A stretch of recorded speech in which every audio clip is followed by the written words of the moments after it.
Welcome, and thank you for coming to our fourth Truth and Restoration Town Hall as part of our Project for National Healing. Our topic today is militarism, imperialism, and the future of democracy. Please keep yourselves muted until you are called upon to speak, and please note that this session is being recorded. I am Dr. Bandy Lee, President of the World Mental Health Coalition, which is sponsoring today's event. Co-chairing with me is Michael D'Antonio, a Pulitzer Prize-winning journalist and author of perhaps the most definitive biography of the former president, Never Enough, Donald Trump and the Pursuit of Success. Our moderators today are Leonard and Mark. The World Mental Health Coalition is an organization of mental health professionals who are committed to our societal responsibility to improve the human community and to better public health. We believe that a robust dialogue across disciplines is urgently needed to find ways to promote societal well-being and peace. Since human psychology plays a role in almost every aspect of human affairs, including international relations, the World Mental Health Coalition endeavors to reach out to a broad range of domains to share our knowledge and to help develop solutions.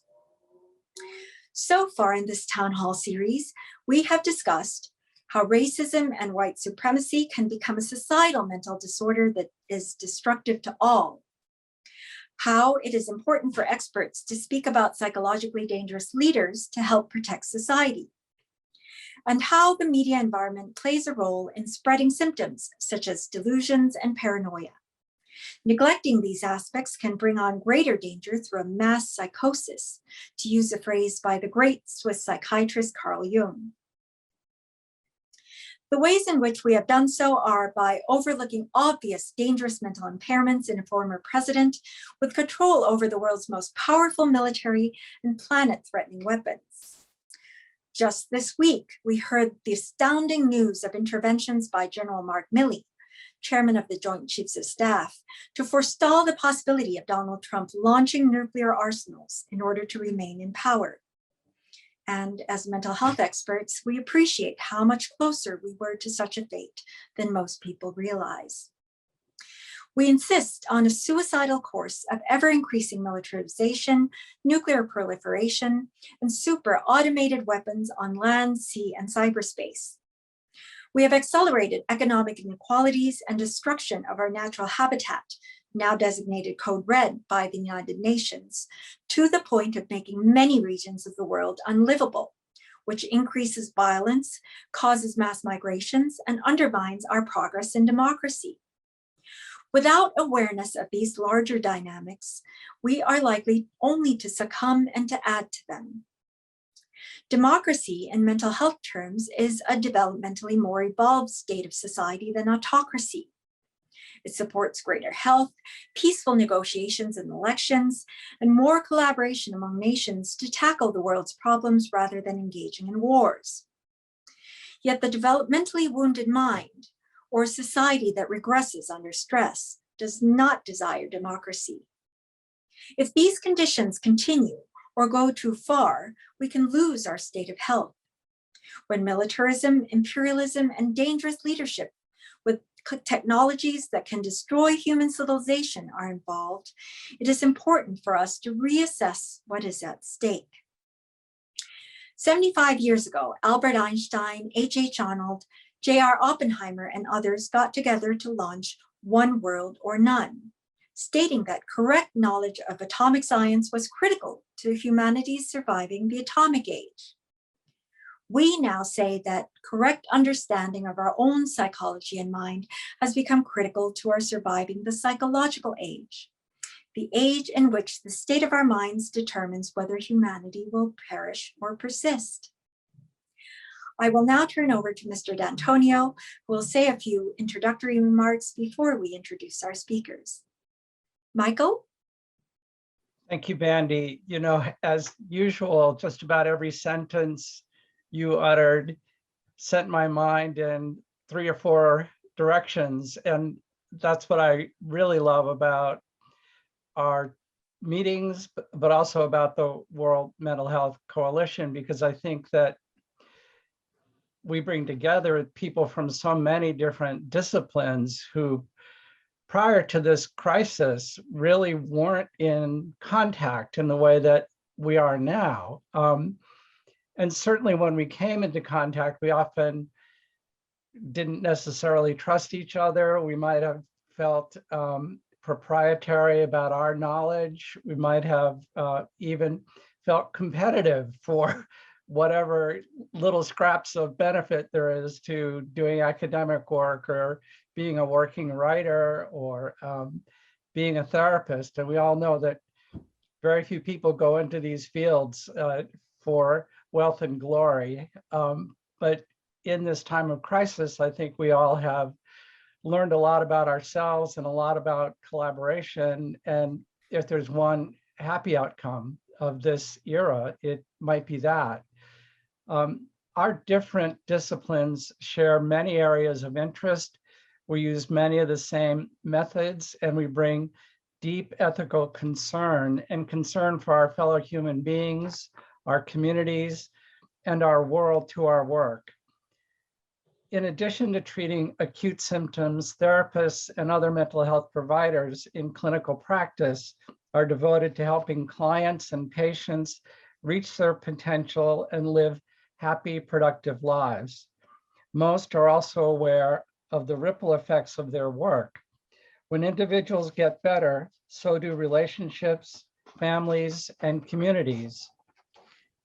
Conversely, and perhaps more to the point here today, people with untreated mental illness can affect in a negative way everyone around them.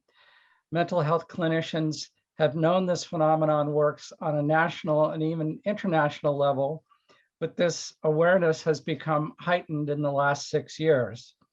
As a result, people who provide care are more focused than ever on politics and our political leaders. Our academics, whether in psychology, psychiatry, social work, or even history, law, and sociology, have, I know, become keenly concerned about the effects of mentally unbalanced leaders on every level of human existence. We have always known about the relationship between leaders and the led, but this dynamic now looms even more important. Recent revelations about how military officials took steps to prevent a crisis during Donald Trump's last months in office show we are not alone in our worry. The writers and journalists here today practice a kind of social science too, as they explore the world and examine events. Our tools, observation, interviews, research, and consultation permit us to offer early reports and analysis that can be of great value to those in other disciplines. Although it's slow going, I have noticed of late that writers and reporters have a greater interest in the psychological implications of what they see, even if most editors still do not. This is especially true in the news media, where the struggle to deal with mental health continues. However, I can say from personal experience that much has changed since the days when I made Anderson Cooper gasp when I spoke of Donald Trump's sociopathy. He now does it himself. Before we begin our program, I'd also like to observe that in this moment of crisis, I have been moved to see people everywhere finding their voices and collaborating in inspiring ways. In the face of a genuine threat, a threat that remains with us, trust and mutual respect have grown among all those who fight against it. I have experienced a kind of solidarity I have not felt before, and this has given me hope. Bandy? Oh, thank you, Michael. You have certainly stepped up on the plate in joining us and allowing this collaboration to be possible. Well, I'm very pleased to introduce Gabrielle Rifkind from the UK. She is the director of Oxford Process, psychotherapist and group analyst, as well as a specialist in preventive diplomacy and high-level mediation, and is the co-author of the wonderful Fog of Peace, the human face of conflict resolution. Ms. Rifkind? What I have been passionately committed to is the link between geopolitics and human behavior and why people behave in certain ways.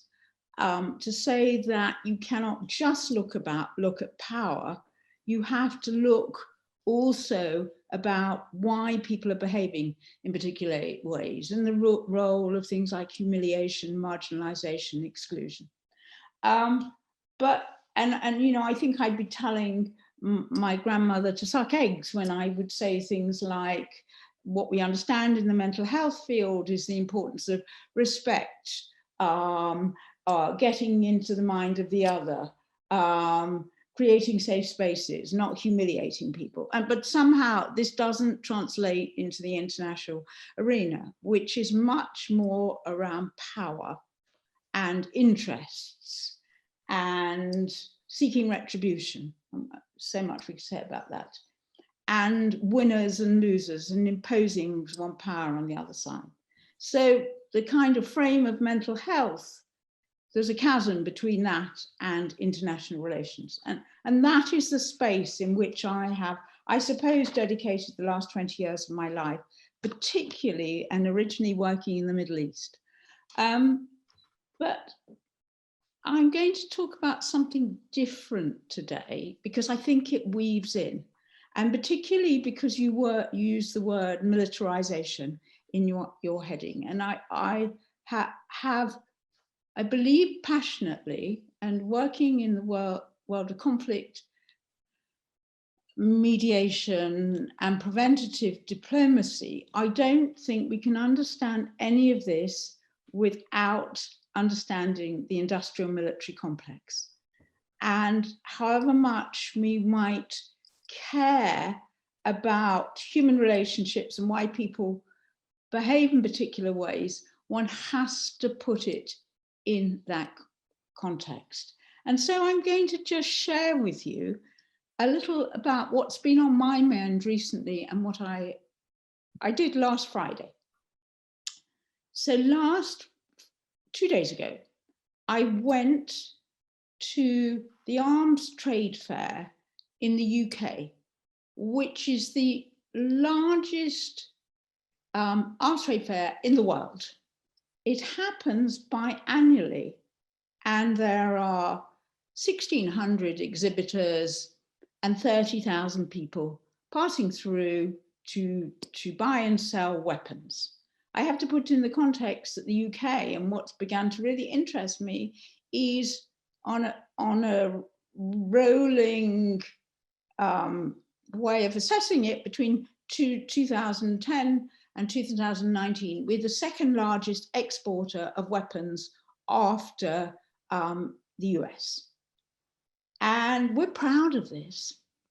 And so I've been trying to maybe make some kind of documentary about this.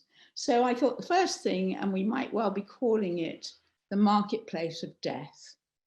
So I thought I'd go to the fair and I would talk with people selling shiny missiles, tanks, aircraft, bombers, and get a sense of how they thought about it.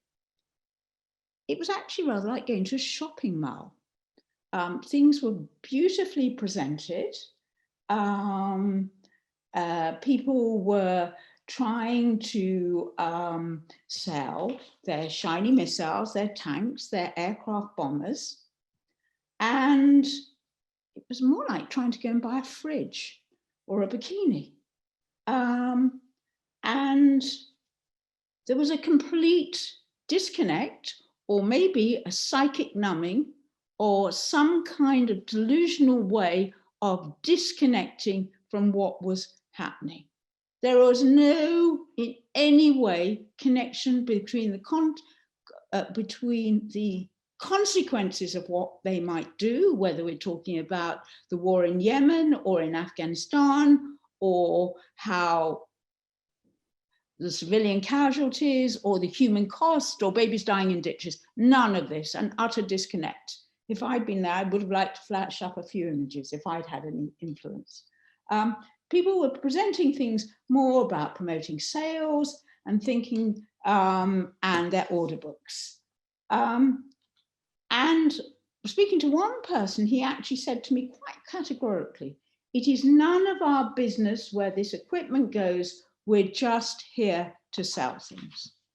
And then it made me think about the words of Hannah Arendt and what she did when she interviewed some of the people who'd worked in the Nazi death camps.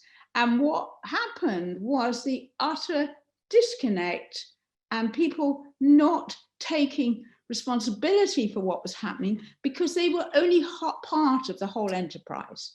There was no sense of understanding the bigger picture or taking responsibility. So I set the scene like this because we have to understand this context if we're going to talk about sane global leadership.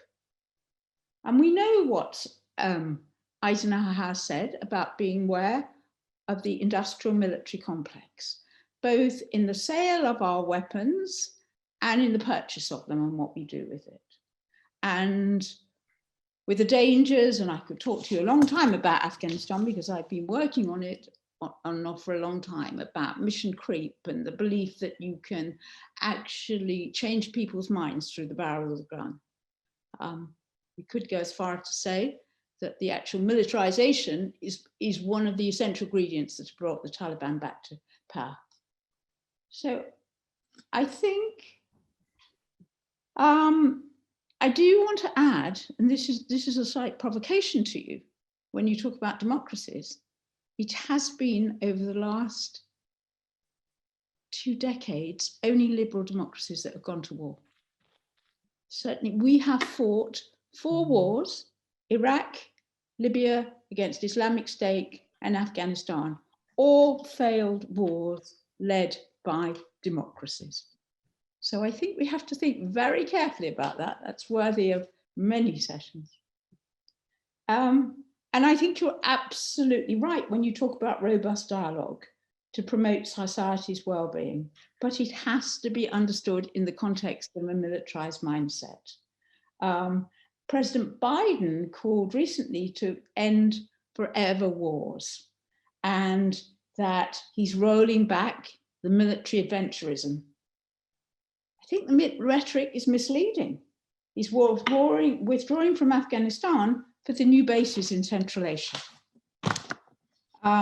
New trilateral pacts between Australia, the US, and UK, AUKUS. We can ask the question about, are we actually making China, I don't want to be naive about China, but are we increasing the paranoia? Are we defining the lines with China as the enemy?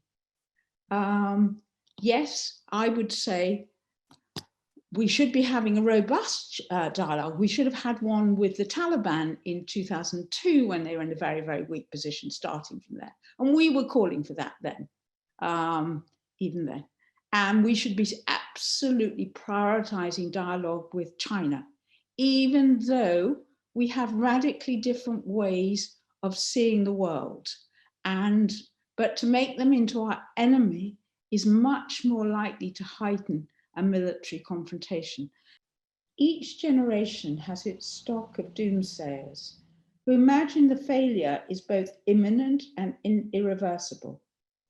But each one of us has choices as to whether we assume the worst or believe in the possibility of creating a better world. Self-reflection does not come easily to any of us, but we can find a way to make a contribution to the resolution of conflict, whether it's in our immediate families, our community, or at the top level negotiating table. It not only gives our life more meaning, it also allows us to sit more comfortably in the world. Together, we can analyze how we can do better in the 21st century. Thank you very much, Gabrielle. I'd next like to introduce Dr. Timothy Naphtali. Dr. Naftali is a clinical associate professor of history at the City University of New York. He's also a presidential historian on CNN, where, having sat beside him, I can tell you he's absolutely brilliant at assessing current events and then giving them historical perspective. He's the author of the biography of George H.W. Bush in the American President series, and co-author of books on US-Soviet relations in the Cold War, among others. And perhaps most relevant is the founding director of the Federal Richard Nixon Presidential Library and Museum. Thanks, Timothy.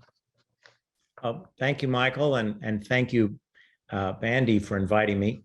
Just one small correction, because my colleagues will be upset. I'm at NYU, the City University of New York, although that's a fine institution as well. But I'm down the street from CUNY. I thought, as a result of my conversations with Michael, that I would contextualize a little bit the revelations from Woodward and Costa regarding General Milley, and I would start by reminding all of us how unusual it is for a single individual to be responsible for making a decision that could kill millions of people. There are only two democracies in the world that give one person the role of commander-in-chief over nuclear forces. Those democracies, of course, are the United States and France. The other democratic nuclear states are parliamentary governments. And so there's a cabinet that will determine whether or not nuclear weapons would be used. And then, of course, we have some authoritarian regimes, China, Russia, and North Korea, where there is a single person in those regimes. But we're talking about democracy, and we're talking about the mental health of democratically elected leaders. And so I want to pose for you this initial dilemma, because there's a reason why in the United States, the chief executive is responsible for the decision to use nuclear weapons. And it may not be the reason that you thought. Harry Truman was, and the US Congress, for different reasons, decided the role that the chief executive in this country would play in the use of the button. Congress decided in the Atomic Energy Act of 1946 that the president himself, and someday herself, would be responsible for determining the production and custody of nuclear weapons. That was Congress's decision. It didn't have to make that decision. There was nothing in the Constitution that said it had to do that, but it did in 1946. In 1948, there was a crisis over Berlin. The Soviet dictator, Joseph Stalin, wanted to force the British, the Americans, and the French out of their sectors of West Berlin. They'd actually just fused those sectors into what we knew then as West Berlin. And the Soviets wanted to eject the powers, these powers from there. The US military saw this as an indefensible position. The US position was going to be to defend West Berlin, but there was no conventional strategy that was available to them to defend West Berlin. So the initial war plans to defend West Berlin, in case the Soviets made a move on that part of the city, involved an atomic air offensive. Harry Truman was outraged. He had no desire to use nuclear weapons to resolve this crisis. In fact, and this is worth a conversation later, I suppose, the effect on Truman of deciding to drop nuclear weapons on Japan to end World War II, the effect was that he didn't want to ever use them again. Indeed, he thought that there was an international convention never to use nuclear weapons. So he was loath to ever be the one to order the use of nuclear weapons. And it worried him that his advisors on the newly created National Security Council were so prepared to use nuclear weapons to defend a portion of Hitler's former capital. And so it is Truman who said, if you are going to include nuclear weapons in a war plan, it must be absolutely clear that I am the only person who could order the start of this plan. And so the NSC in September of 1948 and NSC 30 made it crystal clear that only the chief executive could launch or could initiate the use of nuclear weapons. It's a product of Harry Truman's fear of accidental war. As he said to the NSC, I don't want some dashing lieutenant colonel to start nuclear war. So the decision to put in the frail hands of one human being the power over nuclear weapons was an attempt by a human being to avoid nuclear war. But of course, given the context of our conversation, that introduced a whole set of new risks that Harry Truman, who was not unstable, had not actually thought about, which is what happens when the hands to which you have assigned this enormous responsibility are themselves unstable. So the backdrop to the conversation that we're about to have, or my little contextual discussion of our most recent unstable presidents, is that a very stable president, Harry Truman, was actually trying to make the world a safer place by ensuring that the NSC, a group, his national security cabinet, if you will, could not actually start a nuclear war, that only he could. As a bit of backstory to this, Harry Truman did not want an NSC. Harry Truman saw the NSC as an attempt by people who did not respect his intellect to create a British war cabinet. So he was very wary, and so he accepted this proposition of an NSC in return for guarantees that strengthened the role of the president. So a lot of this has to do with Truman's own insecurities and his positioning in the US government at the time. But if we could bring him back and ask him, I suspect he would tell us, well, I did it in order to avoid nuclear war, not to actually endanger the peace of civilization, peace of the globe. Okay, fast forward to what we've just seen. I have not read, because I didn't get advanced galleys, I haven't read Woodward and Costa's book, but I've been told by someone who has, that Milley was quite explicit about trying to pull a Schlesinger. So let me tell you about James Schlesinger. When I was director of the Nixon Library, I undertook, for a number of reasons, a video oral history project. And one of the people I interviewed was James Schlesinger. And I was aware of Cy Hirsch's piece and others about how James Schlesinger had tried to protect the United States from an unstable presidency in the summer of 1974, when Richard Nixon was dithering about resigning. It looked like Nixon would be on his way out, but Nixon very much did not want to leave office. And James Schlesinger in 2007 was very clear in an interview that you can read online because the transcript has been declassified, was very clear about what he did, which is that he went to the chairman of the Joint Chiefs of Staff, George Brown, and made it and said to him, I want to be informed of any instructions for the use of military force that come from the White House. And he made clear to General Brown, only the president himself can order the use of military force, not his lieutenants.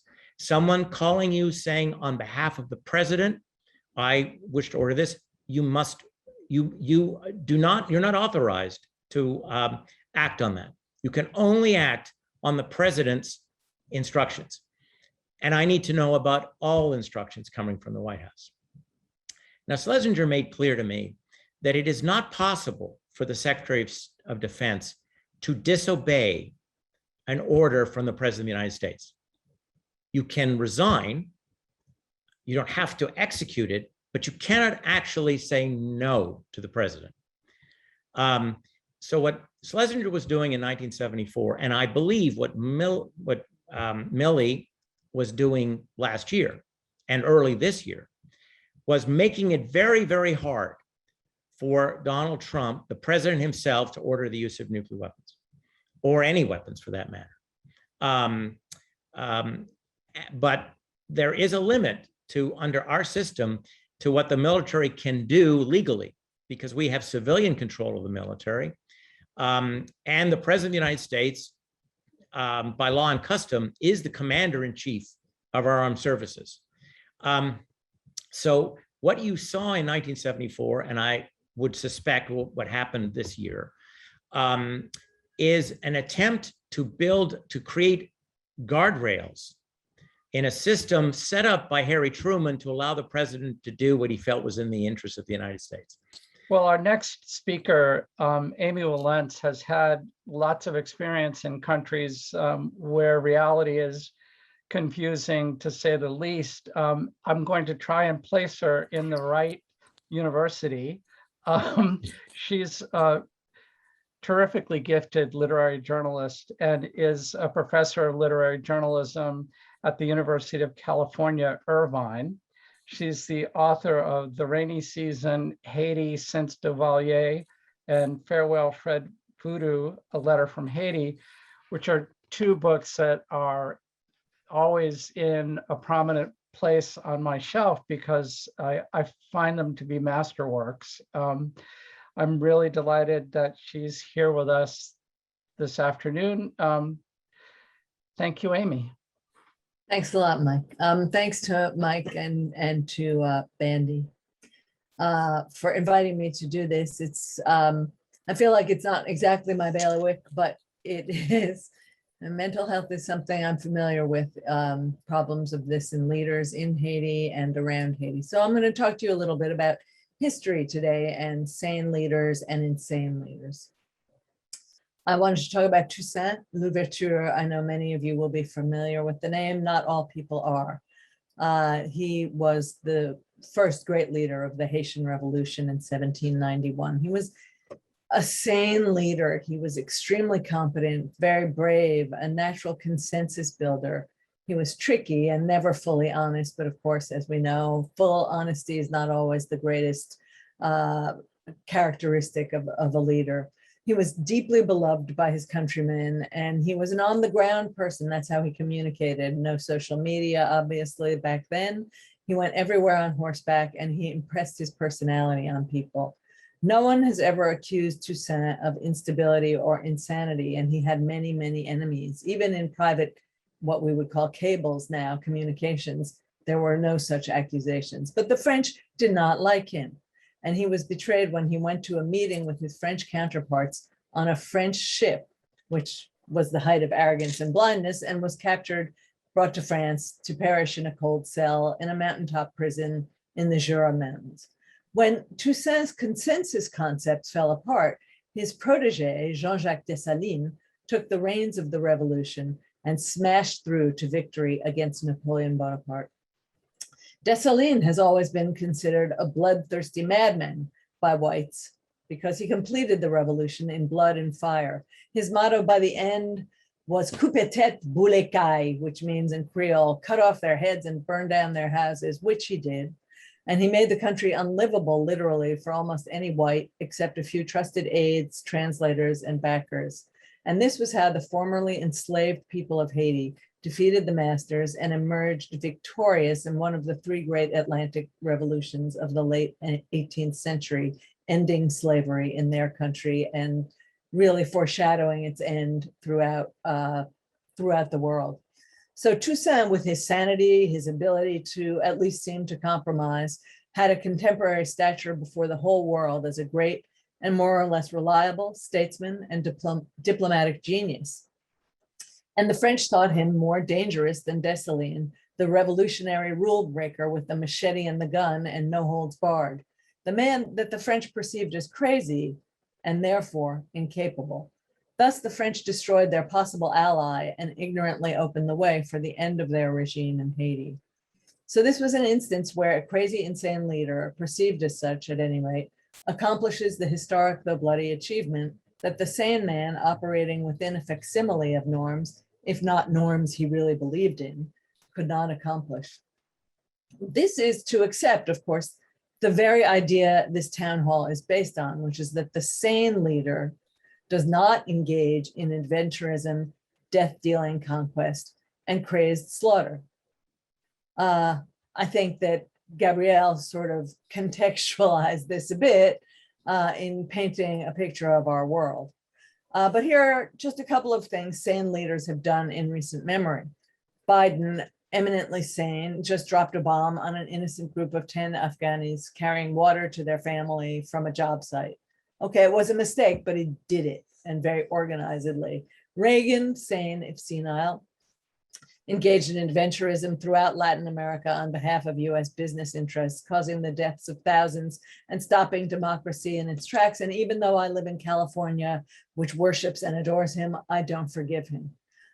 Truman, whom we've discussed here, Tim has painted a great portrait, dropped 2 nuclear weapons on Japan. And maybe that was sane at the time.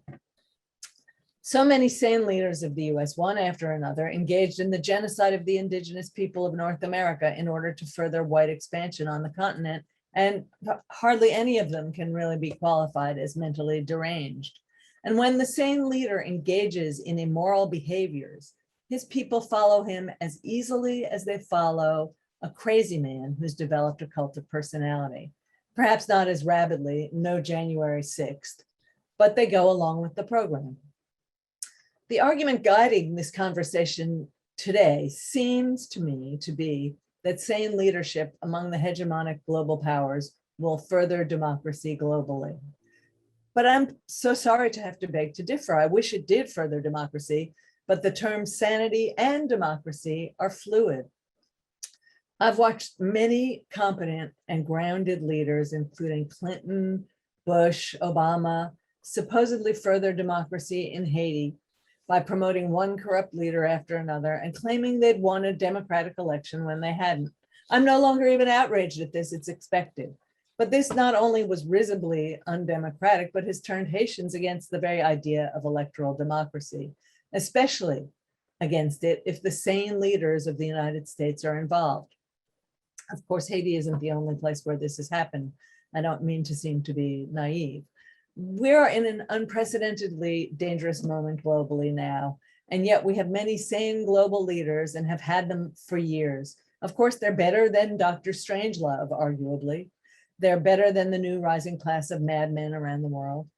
But under the power of the sane, we have still arrived at this defining moment of danger to the world population. If you read today's story, for instance, on the technology and energy and expense used to kill Iran's foremost nuclear scientist and leader of its nuclear weapons program, you can see how normal he appears, first of all, in the New York Times account, and how insane the leaders of the effort might be assumed to be, including the crazed Trump and his lifelong friend, the super macho Benjamin Netanyahu. To averagely sane people, the reasoning behind the TV thriller style killing is more than depraved, but it began to seem sane to these borderline leaders, just as annihilating Hiroshima and Nagasaki began to seem sane to Truman, formerly an unremarkable haberdasher from Kansas City, Missouri. The line between sane and insane is a thin one when you get to world leaders, especially those who hold the means of planetary destruction in their hands. Such power itself is the madness. Let's face it, eminently sane global leaders have not prioritized climate change as an issue to address immediately and powerfully. Sane global leaders have supported industry and capital as hand in hand, they've led us toward brutal, useless wars and the boiling of the planet. In fact, logical, reality-based politicians, lobbyists, think tank scholars, and others have been working for maybe more than half a century to pave the way for a president like Trump, if not Trump himself with all his flaws. The Supreme Court has been rendered more and more conservative, the Congress farther right and more Republican, and these were tools that Trump used and disturbingly could have used better. In fact, we're so lucky that Trump was so visibly deranged that people like General Milley or Miley, or whatever his name is, but I think it's Milley, rebelled. I just want to add today a mention of another critique, and I'll close with this, of militarism and imperialism. And that is to question to what degree wounded masculinity, say in the case of Nixon, I don't really know, or a kind of toxic or hyper masculinity, systemic or personal, maybe in the case of Trump or Clinton, can be seen to be part of the militaristic reactivity of many leaders in our era, sane or insane, can be seen even to be part of their desire to force their version of democracy on the world, on lesser beings, and to use supersized violence to exact retribution, and at the same time to impress other men, both leaders and fighters. I just want to, as Gabrielle has, Gabrielle, is it Gabrielle? Has has done before me, to throw that into the mix and make sure that this strange thing that we're seeing so much of and saw on January 6th also is a part of our conversation about deviance and derangement. Our next speaker is Dr. Sara Sharratt, emerita professor of psychology from Sonoma State University in California, professor of gender and peace building at the University for Peace in Costa Rica, and author of Gender, Shame, and Sexual Violence, the Voices of Witnesses and Court Members at War Crimes Tribunals. Dr. Sharratt? Hello. Hi. Thank you for inviting me. We don't deal very much with when I go back to women, I say, well, of course, as feminists, we have gotten incredible gains. We work our butts off. We always have. And what's happening now? We're regressing to the Middle Ages. Now, with a position where feelings or subjectivity is stronger or more valid than science, why do we need psychology? I can diagnose myself today, like I feel manic depressive. Tomorrow I can feel that I'm sane. The next day I can feel that I am, maybe there's something wrong with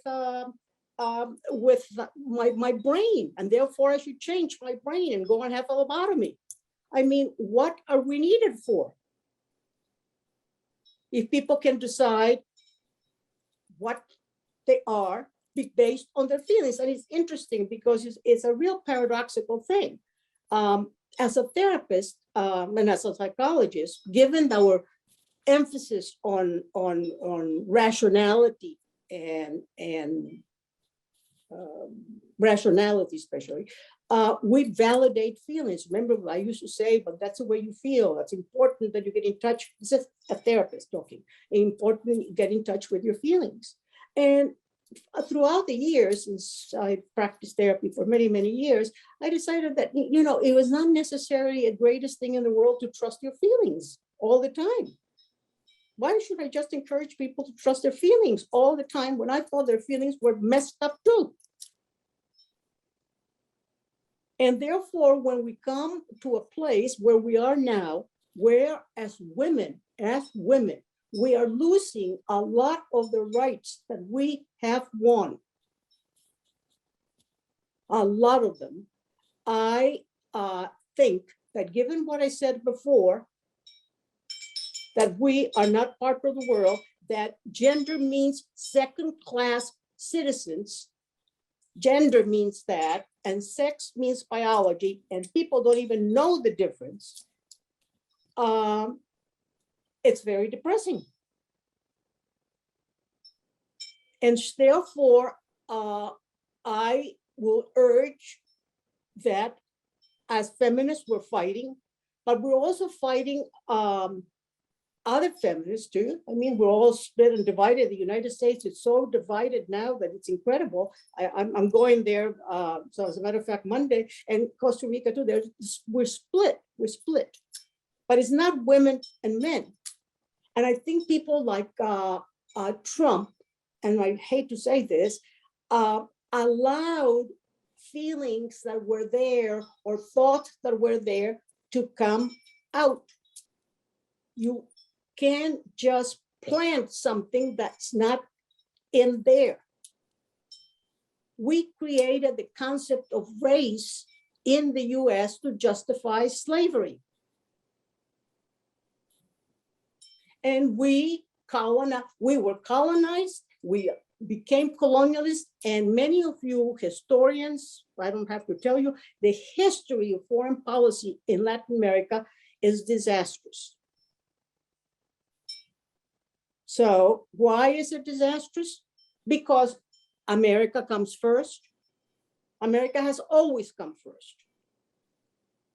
And then you wonder, and that's the last thing I would say, that the myth is such a great myth of what's so-called democracy in the US, that people are coming from Haiti and what is it, 9,500 are right in the border. They walk, if you look at Haiti, they walked all the way there to come to the American dream, to the melting pot. And we know that is a myth.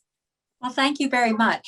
Now we're almost out of time, so we will hear briefly, if we can, from Mr. Richard Painter, who is professor of law at the University of Minnesota, former chief White House counsel for George W. Bush, founding board member of Take Back Our Republic, and former chair of CREW, Citizens for Responsibility and Ethics in Washington.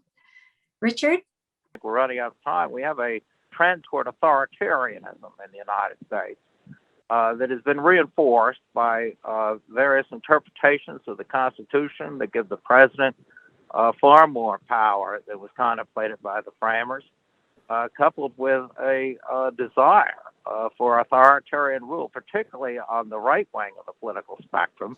You sometimes see it on the left as well, but on the right wing of the political spectrum, we've seen an enormous amount of dedication to Donald Trump's rhetoric that's centered on the use of brute force in presidential power. We saw it in the torture memos that were drafted by the Department of Justice in the Bush administration, justifying torture on the basis of presidential power. John Yoo, who wrote those memos coming back to advise President Trump on his supposedly expansive presidential powers. The Department of Justice says that a sitting president cannot be indicted. Well, that's nowhere in the Constitution, as I point out in a paper that I recently wrote with Professor Claire Finkelstein at the University of Pennsylvania. Congress needs to specifically tell the Department of Justice that if a president commits a crime while in office, he should be indicted. And Robert Mueller should have been told that that's exactly what he should have done in 2018-19. If he'd done that, we might not have been where we were by January 6th of this year. So authoritarianism is a serious problem, both with respect to the constitutional interpretation that's being peddled by the proponents of the so-called unitary executive theory, and in the cultural sphere by the media, particularly the right-leaning media, that looks to presidential power and uses presidential power as a way to reinforce American values. I don't want to draw too many parallels to what happened in Europe in the 1930s that led to the rise of fascism, but there are too many warning signs there. The demonization of religious minorities and ethnic groups, the rabid nationalism of some candidates for public office, and the demonization of the press, the lying press that Hitler referred to in his campaign speeches. All of this and more, we see beginning to resurface, not only in the United States, but in other countries around the world. There's a right-wing movement on the rise in much of Eastern Europe, and also even in Japan, one of our closest allies, a country that's been committed to peace for 75 years. And we need to take these trends seriously, not isolate ourselves from the rest of the world, as the United States did in the 1930s, but also confront the demons within our own society and the thirst for authoritarianism that I believe at least is very, very dangerous. I was going to make some comments on the president's ability to launch a nuclear war, which is the ultimate responsibility of a leader to be able to make those types of decisions. And I don't believe that that power should be vested in any one person. And it's only a matter of time before we have someone else who is incapable of making those decisions.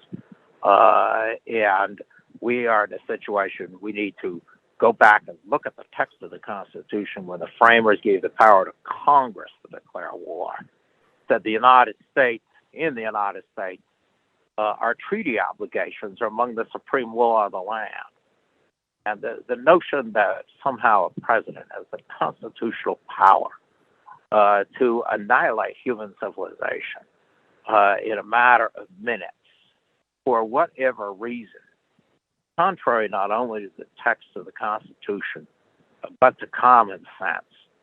And we need to enact first statutes in Congress are appropriate to make sure that we are never in fear of what General Miley feared in the closing months of the Trump administration, the fear of nuclear war with China or with any other power simply because the president is emotionally unstable. Well, thank Bandy, you very much.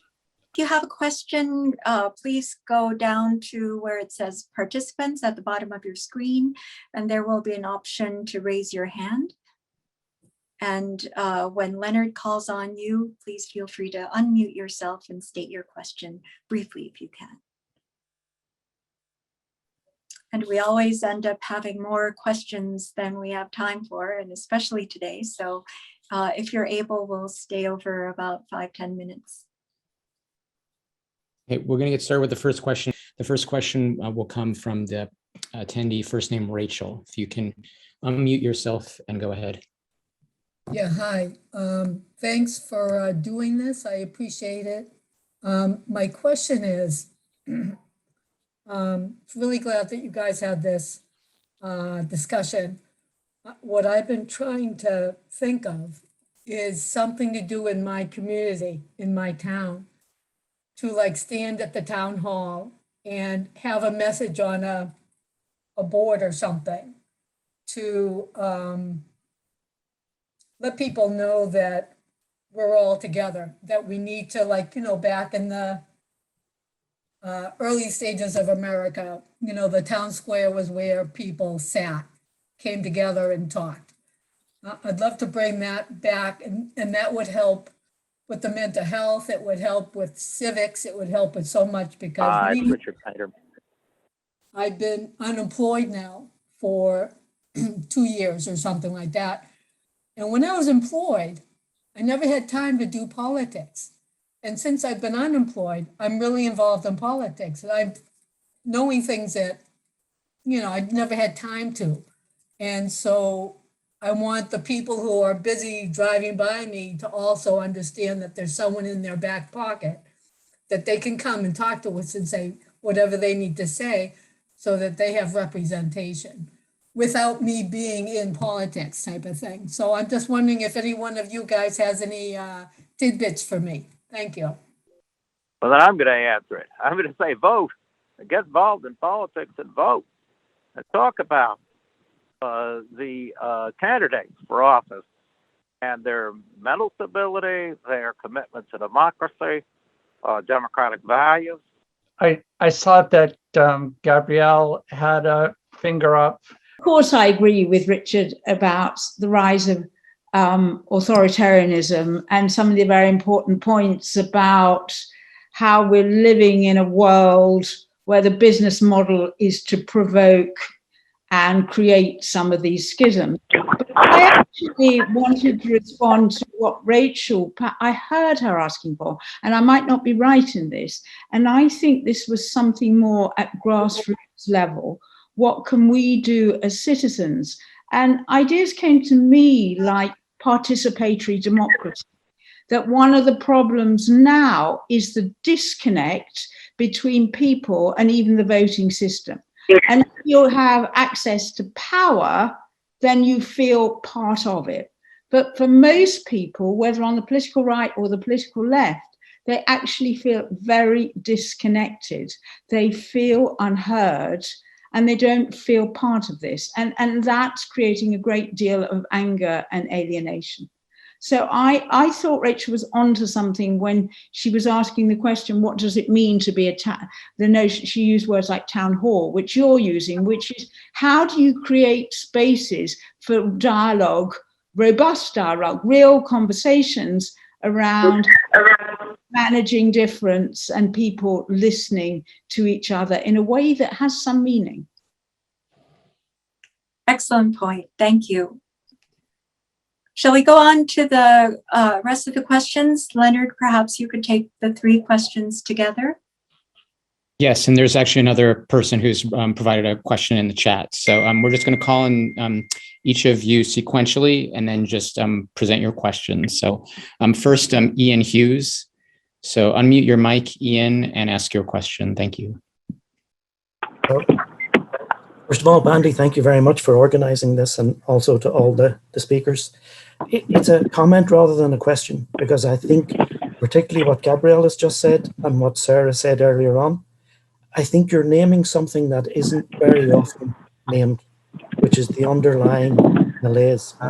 So the fact that people all over the world are in rage, anxious, disappointed, I think all of this is a symptom of deep dysfunction in a lot of the underpinning structures in our societies, whether that's politics that's not functioning, not just in America, but right across democratic societies, whether it's technology and how it's out of control and upsetting and breaking things so freely, whether it's the economy that's creating so many levels of inequality. I mean, I could go on, but there are multiple reasons that people all over the world are justifiably angry at systems as they are currently breaking down. And of course, this is the perfect scenario for dangerous, mentally disordered leaders to be coming to power. So I think this is an extremely important, your conversation tonight has really named this extremely important context for the discussion of Donald Trump and other severely dangerous leaders. It's a much more deep systemic problem than just the symptoms of Trump and those other leaders. So again, thank you for naming that and so holistically setting out what the problem actually is. Great. We'll move on. The next question is going to be from the person who has their hand raised with the first name, Catherine. If you can unmute your mic and go ahead with your question. Thank you. Thank you, Sarah. I wanted to say thank you so much for linking the issue of male supremacy, ideology, and racism. My field of clinical social work and psychology have been guilty for years. They don't want to hear that the underpinnings of the military-industrial complex invading other countries has its foundation in racism. And if we only look at the countries that the United States does invade, they're all brown-skinned people that occupy them, that have resources. I'm an Indigenous woman, and we still struggle with the United States government coming in and stealing resources for their own profit. And so I want to thank you very much for what you're doing in Costa Rica. But I feel that my field, my people, my colleagues want to turn a blind eye to the underpinnings of racism and white supremacy as the underpinnings of how the United States has been allowed to invade foreign nations and bomb them and kill its citizens. We can go to Afghanistan, we can go to Iraq, we can go to Vietnam, we can go to the Philippines, we can go to Guam, we can go to Hawaii, we can go to any nation that we have, and Japan, invaded and bombed since World War II, and they are all occupied by people who are brown-skinned people. And until we deal with it within our own society, and until we deal with it within our own professions, it will continue. I would love to see the defense budget cut in half. But Sarah, I want to thank you again. Great. Thank you, Catherine. The next question will be from someone, first name Laura. There was an issue about being able to raise the hand. So Laura, go ahead. Yes, thank you. First, I just want to really thank everyone on the panel for sharing their expertise. It really helps each of us as individuals to think about ways that we can respond in our own lives and our own work. My question is for Bandy, actually, and I would like to know if you have thoughts. Are there any coordinated responses or actions that you see for us as supporters or members of the World Mental Health Coalition? Thanks a lot. I can quickly answer that.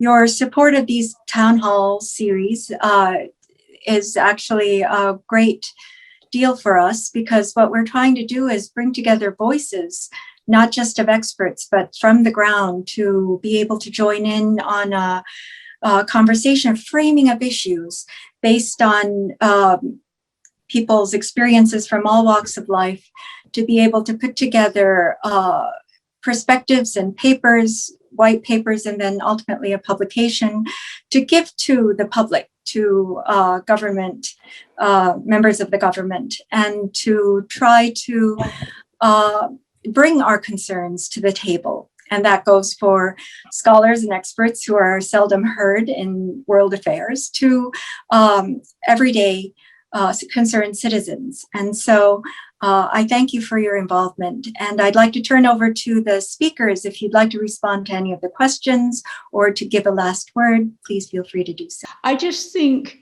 that this point about sane and insane leadership, or leaders with mental health issues, has to be put in the context of the wider structural issues and the kind of insanity that is now endemic, which perhaps, one could certainly spend a whole session on the role of social media and the kind of disturbances that have been created as a result of it, and the fact that it magnifies aggressive behavior or provocative behavior, and how that's actually affecting our society. And we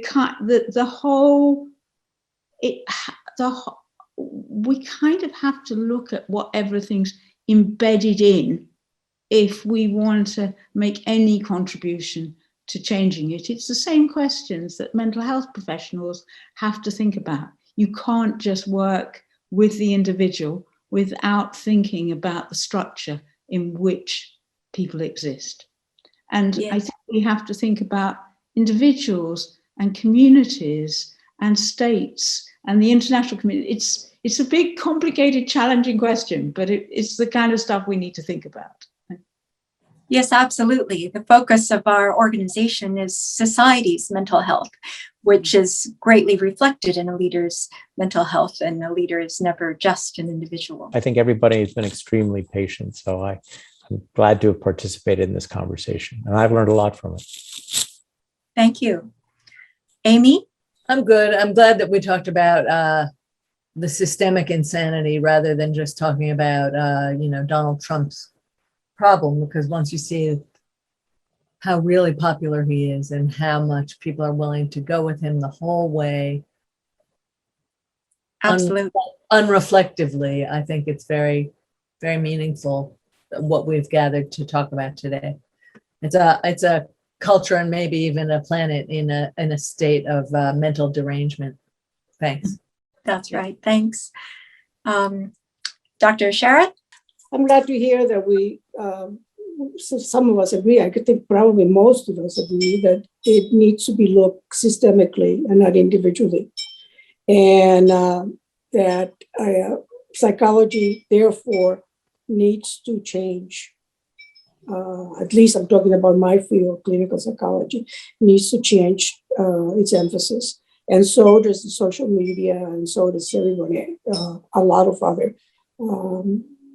in a lot of other fields. Of course, I'm very grateful for those who shared with us their expertise and insights and perspectives, which I especially appreciate those that challenge what many of us may start off thinking or believing. I guess the last thing one thing that I think could be emphasized a little bit more is how much of our economy seems to be based on driving us crazy.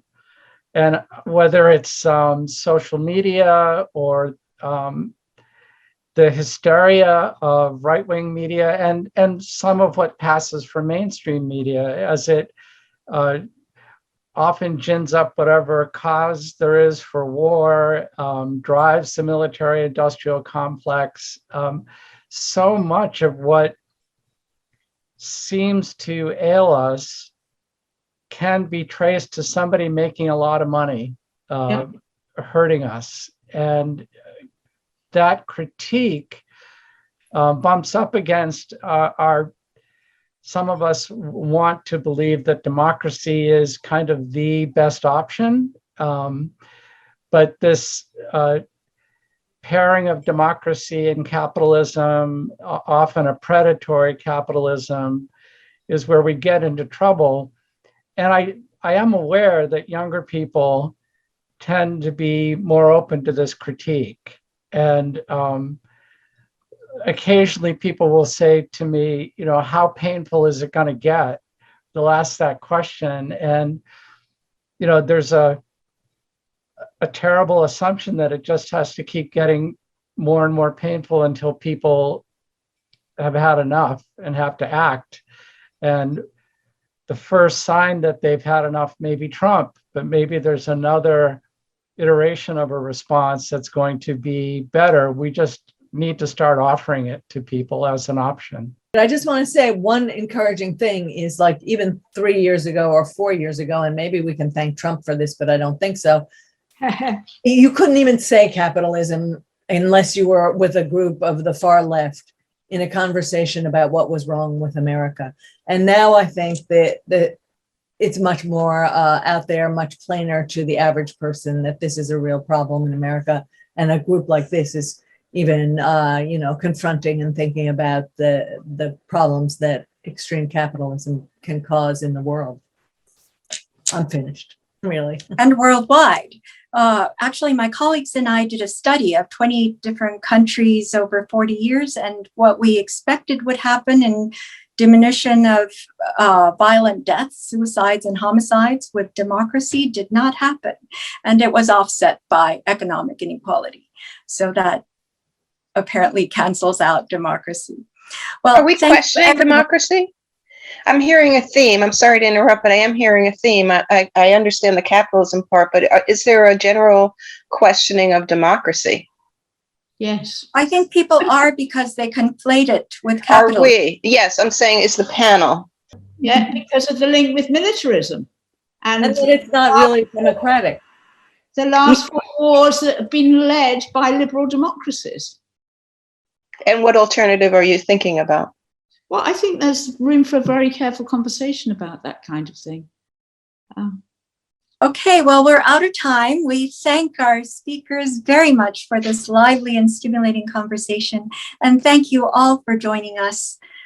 We have the last of our town hall series in November on structural violence and climate and the climate crisis. So thank you again for joining us.